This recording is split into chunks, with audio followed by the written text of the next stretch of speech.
film presentation explains the Hospital Incident Command System. It is an introduction to disaster response for hospital staff, providing a framework and management tools to continue patient care under any circumstance.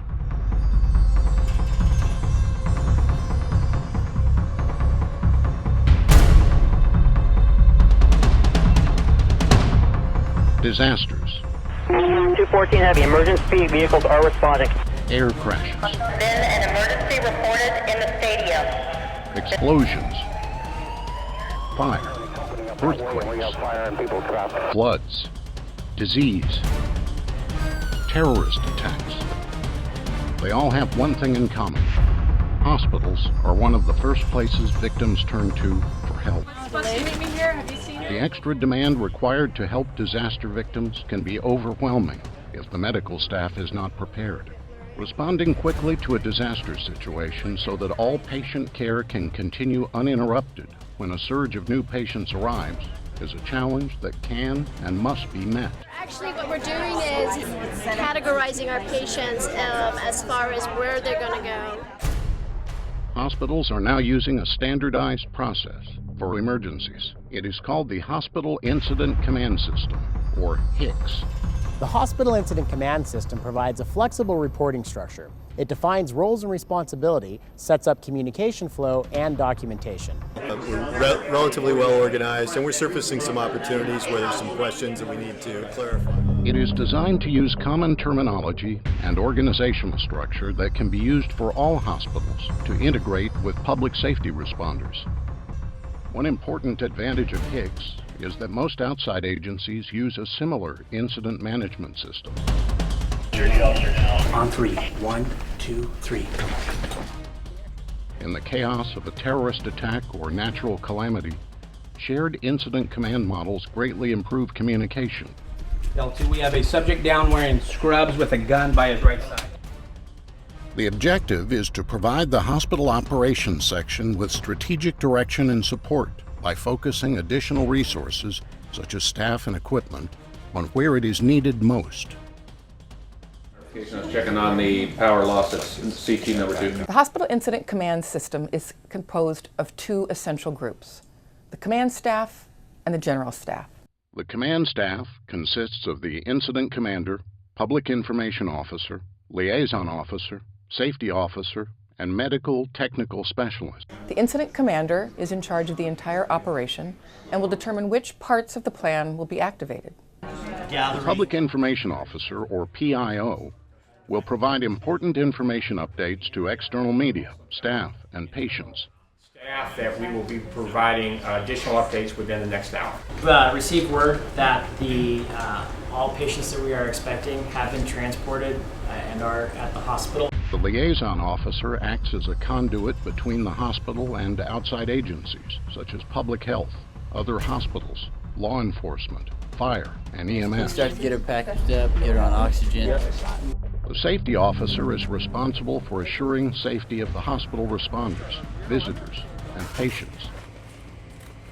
The safety officer also monitors the response and anticipates any hazardous operations or conditions. The medical technical specialist assists the incident commander by providing event-specific advice and counsel. The role can be staffed by a physician if the incident is medical. The general staff has 4 positions: operations, planning, logistics, and finance. They are called section chiefs. We're waiting for the results of... The operations section chief develops and implements strategy and tactics. He or she carries out the objectives established by the incident commander, including staging, medical care, infrastructure, security, hazardous materials, and business continuity. The planning section chief oversees all incident-related data gathering and analysis regarding incident operations and assigned resources. Planning is responsible for developing alternatives for tactical operations and prepares the incident action plan for each operational period. There is water now delivered up in the ED area. The logistics section chief obtains any necessary resource asked for by operations and planning, supervising damage reporting and control, sanitation, supply, transport, and nutrition. If more medical supplies are needed, The logistics section chief is in charge of getting them. Also called our bank. We both entities bank with B of A to make sure there's no free. Finance section chief monitors costs related to the incident, providing accounting, procurement, and analyses. Each role can be activated or deactivated throughout the response, depending on the need at that time. This flexibility allows HICS to be used efficiently in large and small-scale disasters, and by large or small hospital settings. Each team member is given a job action sheet that outlines their job description and responsibilities. All this is contained in an incident action plan, which formally documents objectives and incident strategies.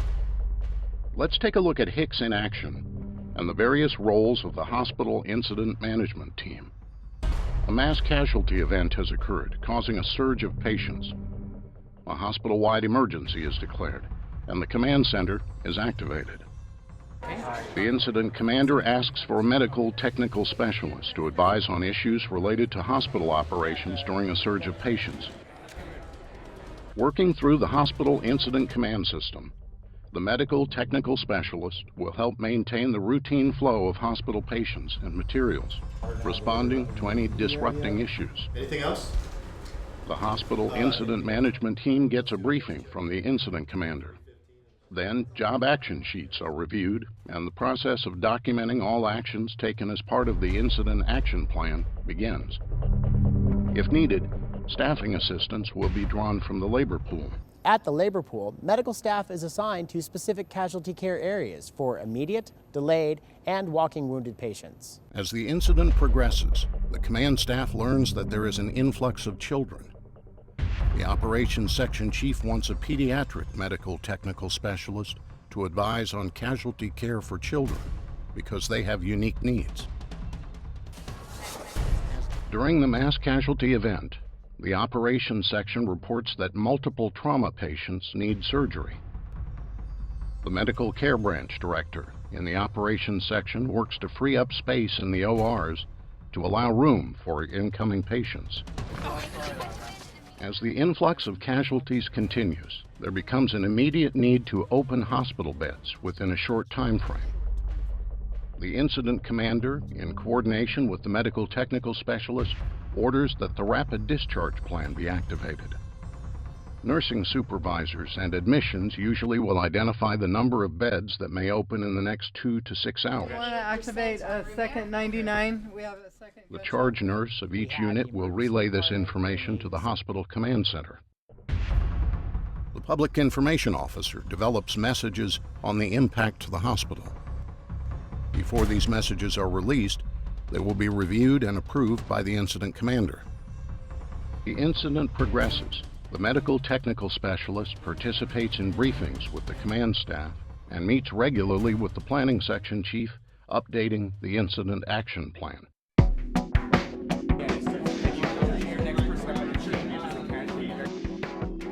Hospitals cannot afford to be passive about disaster response and recovery plans.